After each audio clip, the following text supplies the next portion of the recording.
at this time. 자, 우리 수고한 모든 학생들에게 우리 박수 한 번 더 보내드릴까요?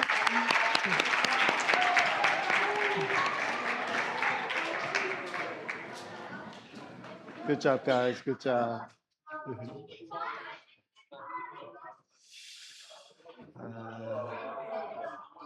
네, 우리는 하나님 말씀을 듣도록 하겠습니다. 하나님 말씀은 디모데후서 4장 8절 말씀인데요. 우리 한 절인데 일어나셔서 함께 하나님 말씀 받도록 하겠습니다. 디모데후서 4장 8절 말씀입니다.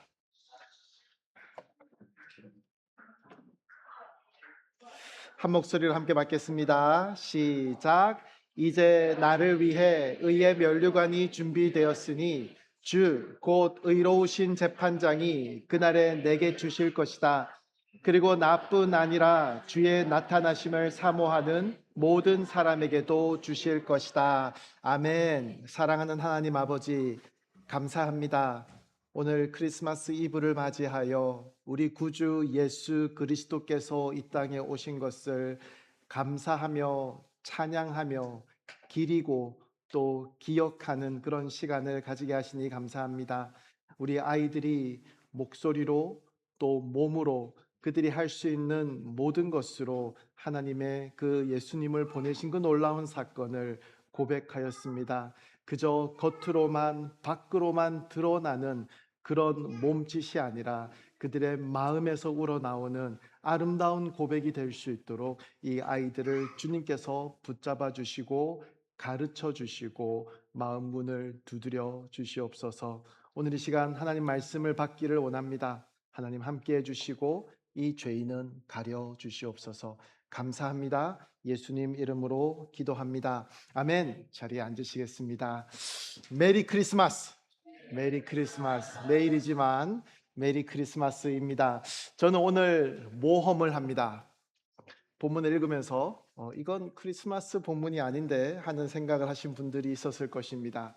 맞습니다. 크리스마스 본문은 아니죠. 오늘 본문을 통해서 제가 하고 싶은 말씀을 먼저 말씀을 드리고 그 다음에 이것을 풀어나가 보려고 합니다. 우리가 지난 주일에 들었던 말씀 생각나시죠? 우리가 크리스마스 시즌에 우리의 마음을 쏟게 되는, 우리의 마음을 주게 되는 그런 많은 요소들이 있지만 우리가 다른 모든 것 이전에 예수님을 깊이 묵상해야 할 필요가 있다라는 그런 말씀을 드렸습니다. 그리고 그 예수님의 이 땅에 오신 그 사건의 의미에 대해서 우리가 깊이 묵상해 보기 위해서 요한이 전하는 그 크리스마스 이야기를 함께 생각했습니다. 자, 그런데 오늘 제가 여러분께 말씀드리고 싶은 것은 우리가 크리스마스를 생각할 때 과거에 일어났던 사건으로만 이 크리스마스를 기억하지 않았으면 좋겠다라는 것입니다. 크리스마스는 예수님의 초림, 예수님께서 성육신하여 이 땅에 오신 그 사건을 자꾸 생각하도록 우리를 이끌고 있지만 우리는 더 시야를 넓혀서 예수님의 다시 오심에 대해서도 기억할 수 있으면 좋겠다라는 말씀을 오늘 드리려고 합니다. 지난 몇 주 동안이 대림절 혹은 대강절이라고 말씀을 드렸습니다. 그리고 대림절에 대해서 제가 설명을 드리면서 우리는 오신 예수님을 기억하기도 하겠지만 그때 오셨던 그 예수님께서 다시 오실 것이라는 이 사실을 또한 우리가 기억하며 기대하며 바라며 간구하는 그런 기간이 우리에게 주어진 대림절, 대강절의 기간이다라고 제가 말씀을 드렸습니다. 예수님의 다시 오심을 또한 기다릴 수 있는 그런 우리가 되어야겠다라는 말씀을 드렸습니다. 성탄절은 우리 주 예수 그리스도의 오심을 기념하는 절기입니다. 예수님의 오심에 대해서 말할 때에는 중요한 진리 하나를 전제하고 있습니다. 곧 예수님은 베들레헴에서 태어나시기 이전부터 이미 존재하셨던 분이라는 사실입니다. 그분의 탄생은 그분 존재의 시작이 아니라 세상으로 오신 사건이었다라는 말씀입니다. 예수님께서는 영원 전부터 존재하셨다라는 것을 말하고 있는 것입니다. 영원하신 하나님께서 사람의 몸을 입으시고 살과 피를 취하신 사건이, 그래서 우리에게 오신 사건이 바로 크리스마스다라는 말씀입니다. 이것을 우리는 성육신이라고 부릅니다. 곧 하나님의 아들이 참 하나님의 이심을 유지하면서 동시에 참 인간이 되신 것입니다. 예수님은 완전한 신이시며 완전한 인간이신 하나님이자 사람이신 유일한 존재입니다. 이 성육신은 또한 그리스도의 비하라고 불리는 것의 한 부분입니다. humiliation이라고 하죠. 예수님의 낮아지심에 대해서 말씀하는 것입니다. 천사들의 경배를 영원토록 받으시던 그 창조주 하나님께서 종의 형체를 취하시고 자신을 낮추셔서 구유에 누인 그 아기로 이 세상에 오셨습니다. 성탄 이야기에는 그리스도의 비하, 그 낮아짐의 요소들이 풍성하게 담겨 있습니다.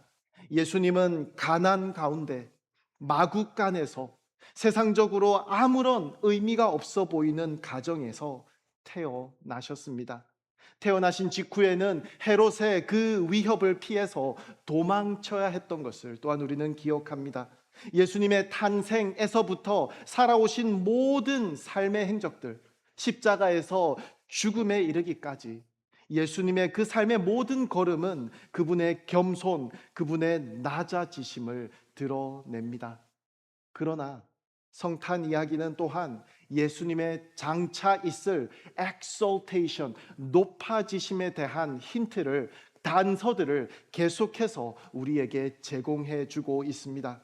예수님의 탄생을 알린 그 천사들, 지극히 높은 곳에서는 하나님께 영광이요 땅에서는 하나님의 은총을 입은 사람들에게 평화로다라는 그 천사들의 웅장한 찬양 소리를 우리는 누가복음 2장에서 들을 수 있습니다. 아기 예수께 경배하러 왔던 그 동방의 박사들을 우리는 마태복음에서 만났습니다.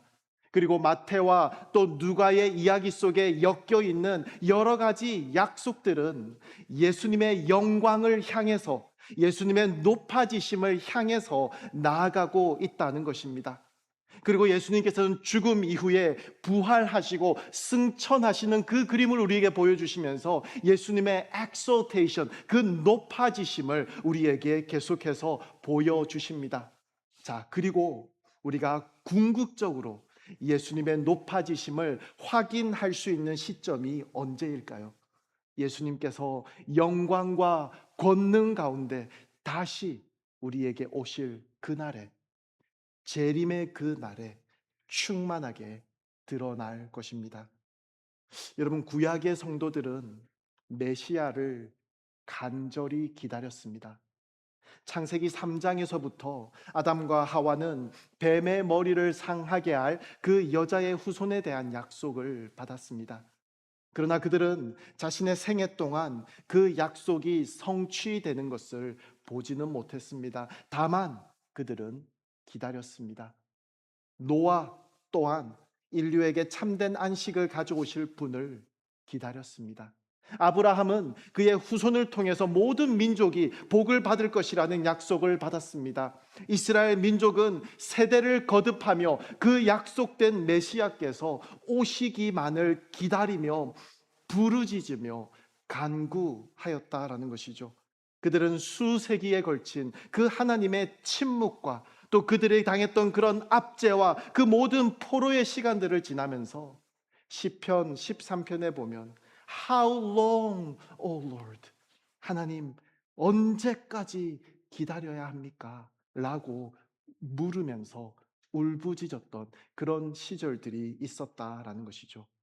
그리고 마침내 하나님의 그 때가 찼을 때에 그리스도께서 나타나셨습니다. 하지만 이 예수님의 오심은 아무도 예상하지 못했던 그런 방법과 시점과 장소였습니다. 사실 그래서 예수님께서 태어나신 날에 예수님을 경배하러 나온 사람들은 소수에 불과했습니다. 사회적으로 소외된 사람들이었던 소수의 목자들, 또 성전에서 아기 예수를 만나서 하나님을 찬양했던 그 시므온과 안나, 그리고 이방인이었던 동방에서 온 박사들, 이런 소수의 사람들만이 예수님께 나와서 경배 드렸습니다. 이제 우리는 구약의 그 사람들처럼 주의 나타나심을 기다리고 있습니다. 오늘 본문에서 바울이 고백했던 표현이죠. 주의 나타나심.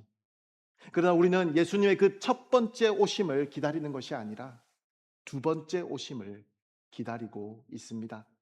우리는 또한 여호와여 언제까지니까 라고 부르짖습니다. 고난과 시험과 아픔과 탄식과 또 어려움으로 가득한 이 세상에서 우리는 예수님께서 다시 오셔서 모든 것을 회복하시고 새롭게 하실 그 날을, 그래서 우리에게 영원하고 완전한 평안을 주실 그 날을 갈망합니다. 여러분, 그렇다면 지금 우리가 기다리는 주의 나타나심은 어떤 모습일까요? 이제는 더 이상 조용히 아무도 모르게 일어나지 않을 것입니다. 2000년 전과 같이 낮아진 모습으로도 아니고요, 작은 베들레헴 동네에서도 아닐 것입니다. 우리가 기다리는 주의 나타나심은 모든 사람이 볼 수 있도록 권능과 영광 가운데 존귀하신 왕으로 우리에게 오실 것입니다. 우리는 지금 성탄의 절기, 예수님께서 처음 우리에게 오신 날을 기억하는 그런 성탄의 절기를 보내고 있습니다. 어둠 가운데 있었던 우리에게 참 빛을 비춰주셨던 너무나도 감사한 날입니다. 하지만 우리는 단지 그때 있었던 그 과거의 사건만을, 과거에 있었던 그 주의 나타나심만을 돌아보는 것이 아니라 우리에게 약속하셨기에 반드시 일어날 그 앞으로의 주의 나타나심을 고대하며 바라볼 수 있는 우리가 되기를 원합니다. 첫 번째 성탄이 그랬던 것처럼 예수님의 다시 오심도 아무도 예상하지 못하는 시점에, 아무도 예상하지 못하는 그런 방법으로 일어날 것입니다. 오늘 본문으로 가보겠습니다. 디모데후서 4장 8절. 이제 나를 위해 의의 면류관이 준비되었으니, 바울이 하는 고백이죠. 주 곧 의로우신 재판장이 그날에 내게 주실 것이다. 그리고 나뿐 아니라 주의 나타나심을 사모하는 모든 사람들에게도 주실 것이다 라고 말씀합니다. 바울은 말합니다. 의의 면류관은 바울 자신에게만 주어지는 것이 아니라 모든 사람, 곧 모든 성도, 주의 나타나심을 사모하는 모든 자에게 주어진다라고 말씀합니다. 예수님의 나타나심을 기다리는 사람을 의미하죠. 사실 이것은 초대교회 당시에 진짜 성도가 누구인지를 알아보는 표시 중에 하나로 여겨졌습니다. 예수님의 다시 오심을 간절히 기다리고 있느냐, 그것이 내가 참된 성도인지를 확인하는 그런 장치였다는 것입니다. 고린도전서 16장 22절에 이렇게 말씀합니다. 바울은 고린도 교회에 보내는 첫 번째 편지를 마무리하면서 누구든지 주를 사랑하지 않으면 저주가 있을 것입니다. 그리고 주여 어서 오시옵소서라고 말씀합니다.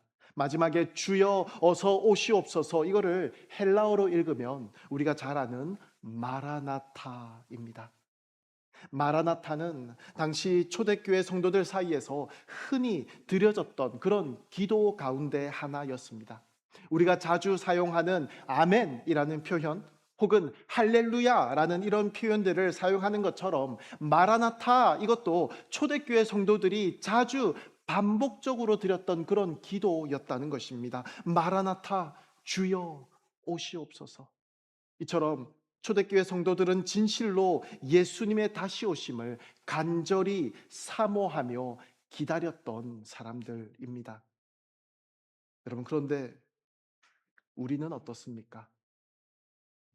정말로 주의 나타나심을, 정말로 예수님의 다시 오심을 간절히 기다리고 있습니까? 한 10년 전쯤으로 기억합니다. 제 마음속에 이 질문이 아주 크게 진지하게 다가왔던 그런 기억을 가지고 있습니다. 결혼을 하고 아이들이 태어나고 이제 고만고만 자라나고 있던 시점에 지금 예수님께서 다시 오신다면 나의 마음이 어떨지에 대한 질문을 저에게 진지하게 했던 그런 기억이 있습니다. 아이들이 걸음마도 떼고 이제 저와 대화도 통하고 이 아이들이 어떤 사람으로 자라날지에 대한 그런 큰 기대와 흥분 속에서 하루하루를 살아가고 있던 그때, 또 개인적으로도 가지고 있었던 그런 역할의 중요도가 점점 더해지는 것을 보면서 내가 가지고 있던 꿈, 내가 가지고 있던 그런 비전들이 조금씩 조금씩 구체화되는 것 같은 그런 기대 속에서 하루하루를 살아가고 있던 그때, 예수님께서 그때 다시 오신다면 나는 정말로 기뻐할까? 아니면 아쉬워할까? 조금만 나중에 오시면 아이들 자라는 것도 좀 더 보고 나의 꿈을 성취하는 그런 기쁨과 만족감도 조금 더 누릴 수 있을 텐데 하는 생각을 하고 있는 저를 보면서 나는 정말로 예수님의 다시 오심을 초대교회 성도들의 그런 간절함으로 기다리고 있는지에 대해서 저에게 질문하였던 그런 기억을 가지고 있습니다.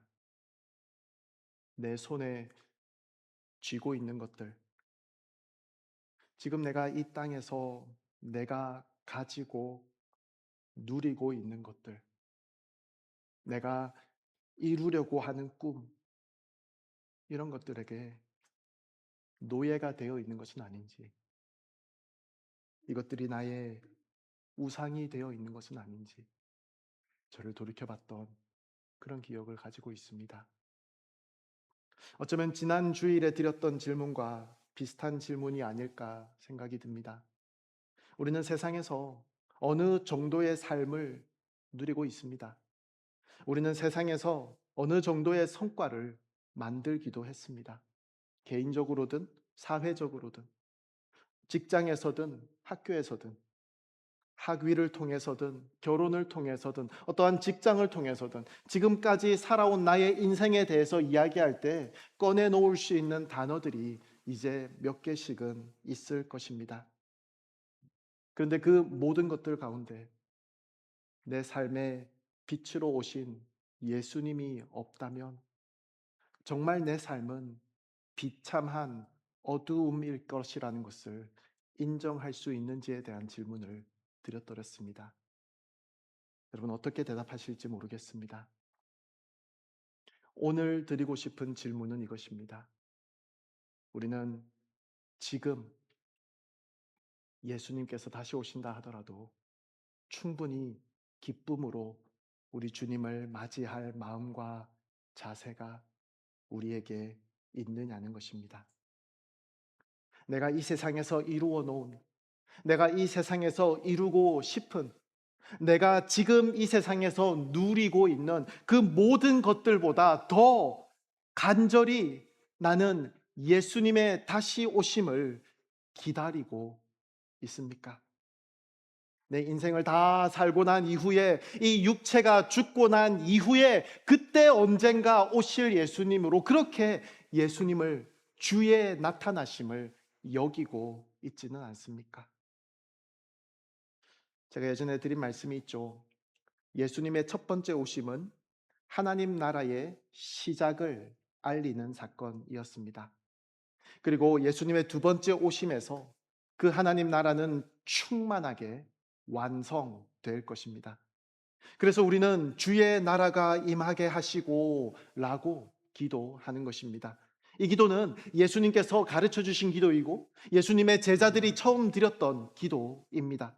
그때부터 시작한 주의 나라를 위한 이 기도는 그 이후에 세대와 시대를 거쳐서 지금까지 우리는 같은 기도를 드리고 있습니다. 모든 그리스도인들이 이렇게 기도합니다. 분명 하나님 나라는 이미 우리에게 임했지만 예수님께서 다시 오실 때 그 날이 되어서야 비로소 완성될 것이기 때문에 우리는 여전히 이 기도를 드리고 있는 것입니다.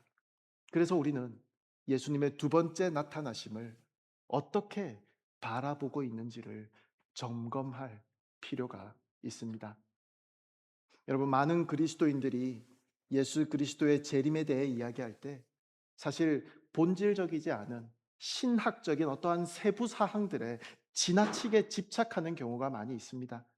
예를 들어서 예수님의 재림 때 정확하게 어떤 일들이 일어날 것인가, 비밀 휴거, 이런 것들이 있을 것인가, 천년 왕국은 언제인가와 같은 그런 문제들을 생각하고 이야기하기를 좋아한다라는 것이죠. 하지만 이러한 것들에 대해서 확실하게 아는 것은 결코 쉽지 않습니다. 예수님의 첫 번째 오심도 구약 성경에서 풍성하게 예언되어 있었습니다. 하지만 첫 성탄절 때 예수님께서 정확하게 어떤 방식으로 오실지는 알기 어려웠습니다. 예수님의 두 번째 오심도 마찬가지이지 않을까요? 그래서 저는 이런 문제들에 집착하는 것은 그리 건강하지 않다라고 말하고 싶습니다. 오히려 우리는 그분의 다시 오심에 관한 중심적이고 더 근본적인 부분에 초점을 맞추어야 한다고 생각합니다. 오늘 본문에 보면 성경은 예수님의 다시 오심을 주의 나타나심이라는 단어로 표현합니다. 헬라어로 에피파니라는 단어인데요, 눈에 보이는 나타나심이라는 뜻입니다. 즉 예수님의 다시 오심은 결코 은밀한 사건이 아닐 것입니다. 성경은 분명하게 말합니다. 요한복음 1장이죠. 보십시오, 그분이 구름을 타고 오십니다. 각 사람의 눈이 그분을 볼 것이며 그분을 찔렀던 사람들도 볼 것이며 땅의 모든 민족이 그분으로 인해 통곡할 것입니다. 반드시 그렇게 될 것입니다. 아멘이라고 말합니다. 우리는 온 세상 모든 사람들이 동시에 예수님을 볼 텐데 어떻게 그것이 가능할지는 알지 못합니다. 그러나 중요한 것은 어떻게가 아니라 반드시 그렇게 될 것이라는 하나님의 약속입니다. 그리고 하나님의 약속은 단 한 번도 실패한 적이 없습니다. 데살로니가 후서 1장은 일어날 그날을 이렇게 묘사합니다. 그날에 주께서 오셔서 그분의 거룩한 백성들 가운데서 영광을 받으시고 모든 믿는 사람 가운데서 높임을 받으실 것입니다. 여기서 높임을 받으실 것이라는 이 단어를 원어로 보면 영어로는 marveled라는 단어를 사용합니다. 놀란다라는 그런 단어입니다. 여러분, 그날 주님께서 오실 때 예수님의 나타나심으로 인해서 모든 믿는 사람들이 놀라게 될 것이라고 말씀하고 있습니다. 여러분, 좀 이상하지 않습니까? 오히려 믿지 않는 사람들이 놀라야 할 것 같지 않습니까? 예수님이 다시 오실 것을 기대하지 않았던, 믿지 않았던 사람들에게 후회와 좌절의 그런 놀람의 시간이 되어야 할 것 같은데 성경은 오히려 믿는 자들이 놀라게 될 것이다 라고 말씀합니다. 우리 믿는 사람들은 이미 예수님께서 다시 오실 것이며 그 다시 오심이 영광스러울 것이라는 사실을 이미 알고 있지 않습니까? 우리는 이미 그것을 기대하고 있습니다. 그리고 분명히 예수님의 다시 오심은 장엄하고 영광스러운 장면일 것입니다. 그런데도 성경은 말합니다. 믿는 자들이 놀라게 될 것이라고. 왜죠? 우리의 상상보다, 우리가 생각하며 예상하며 상상할 수 있는 것보다 훨씬 더 영광스러울 것이기 때문에, 훨씬 더 장엄할 것이기 때문입니다.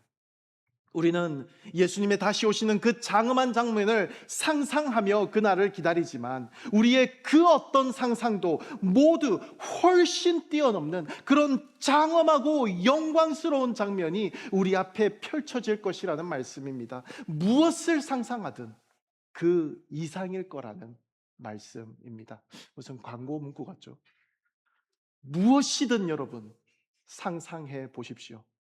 우리의 제한적인 상상력이 가질 수 있는 그 어떠한 기대와 상상력으로는 도달할 수 없는 차원의 영광이 그날 우리 눈앞에 나타날 것입니다. 그래서 믿는 자들은 두려움이 아니라 경외와 기쁨으로 놀라게 될 것입니다. 이것은 실망의 놀람이 아니라 기대가 완전 초과되어서 성취되는 그런 놀람이라는 것입니다. 제가 전도사 시절이었습니다.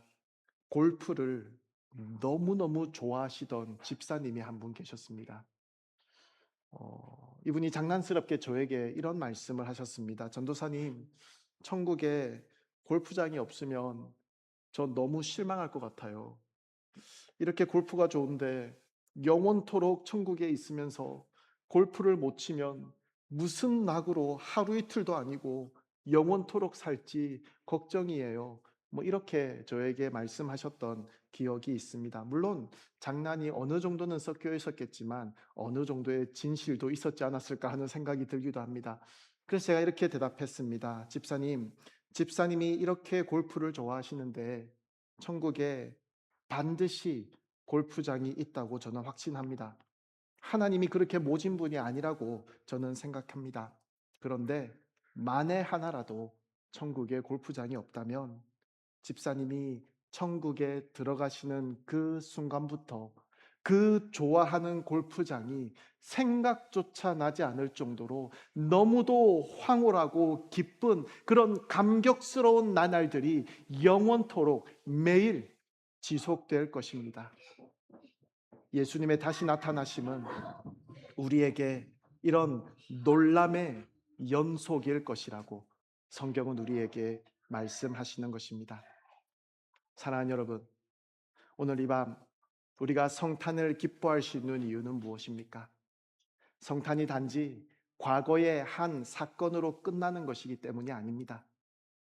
오늘 우리가 기뻐하는 이유는 예수님께서 이미 오셨고 예수님의 그 오심으로 하나님 나라가 시작되었으며 예수님께서 반드시 다시 오셔서 그 나라를 완성하실 것이기 때문입니다. 첫 번째 성탄은 하나님의 약속이 거짓이 아니라는 것을 증명하였습니다. 그렇기에 두 번째 나타나심에 대한 약속 역시 흔들리지 않습니다. 바울은 오늘 말씀에서 주의 나타나심을 말하면서 의의 면류관을 함께 말합니다. 이 면류관은 완벽하게 잘 살아낸 사람에게 주어지는 상이 아닙니다. 실패하지 않은 인생, 흔들리지 않은 믿음에 대한 보상도 아닙니다. 오히려 이 면류관은 끝까지 포기하지 않고 넘어지더라도 다시 주님을 바라본 사람들에게 주어질 약속입니다. 바울은 그 면류관을 주실 분을 의로우신 재판장이라고 부르지만 그 예수님의 의는 우리를 정죄하기 위한 의가 아니라 예수님 안에서 이미 의롭다 하신 그 선언을 마지막 날에 완성하시는 그 공의입니다. 그러므로 주의 나타나심을 사모한다는 것은 두려움 속에서 그 날을 기다리는 것이 아니라 부족하고 연약한 오늘의 삶을 안고도 하나님께서 끝까지 우리를 붙드실 것을 신뢰하며 살아가는 그런 소망의 고백입니다. 그날에 주어질 의의 면류관은 우리가 얼마나 잘했는지를 증명하는 것이 아니라 하나님께서 얼마나 우리에게 신실하셨는지를 드러내는 은혜의 표지가 될 것입니다. 오늘 밤 우리는 구유에 누이신 아기 예수를 바라봅니다. 그러나 동시에 우리는 구름을 타고 영광 가운데 오실 우리의 왕을 또한 바라보고 있습니다. 이 두 장면은 서로 분리된 이야기가 아니라 하나의 복음 이야기입니다. 낮아지심으로 시작된 이야기는 반드시 높아지심으로 완성될 것입니다. 그래서 교회는 성탄의 밤에도 이렇게 기도합니다. 단지 과거를 기억하면서가 아니라 확신 가운데 미래를 바라보면서 마라나타, 주 예수여 오시옵소서. 이것이 성탄의 기쁨이며 이것이 우리가 오늘 밤 두려움 없이 기뻐할 수 있는 이유입니다. 오늘도 찬양 하나 부르겠습니다.